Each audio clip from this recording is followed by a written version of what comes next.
araw, wala pa rin yung bata na yun. Ay, pero baka andyan na sa labas. Parang may narinig yata akong darat sa pinto.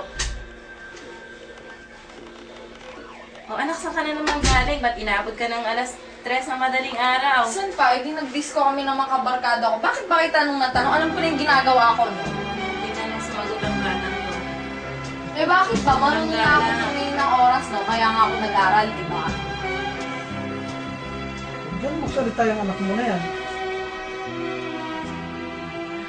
Hindi ko alam kung saan nagmana yung bata na yan. Ang mana. Ano ba? Ayun na pala yung anak mo eh. Ay, Saan anak, ka na sa... punta tayo ng church ngayon ha. Araw ng pananambahan ngayon eh. Church na naman. Tawag na naman kayo nag-church. Lalabas kami ng mga kabarkada ko. Mag-jamming kami. Anak, kailangan natin ng Panginoon.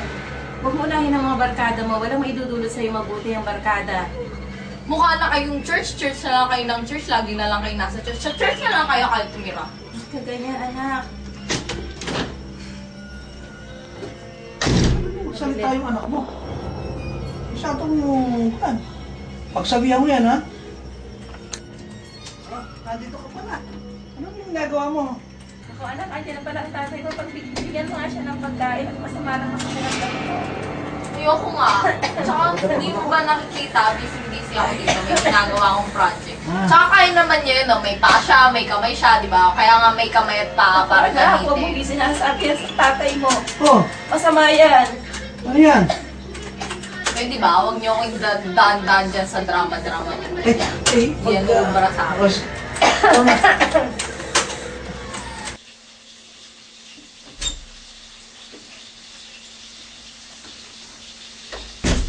Ako anak, andyan na ka na pala.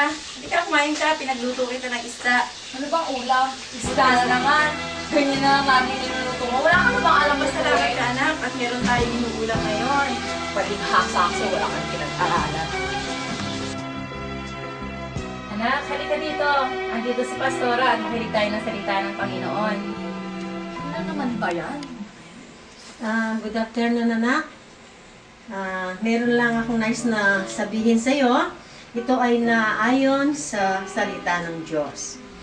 Dito sa Efeso 6, 1 hanggang 3, nasusulat, mga anak, magsitalima kayo sa inyong mga magulang sa Panginoon, sapagkat ito'y matuwid.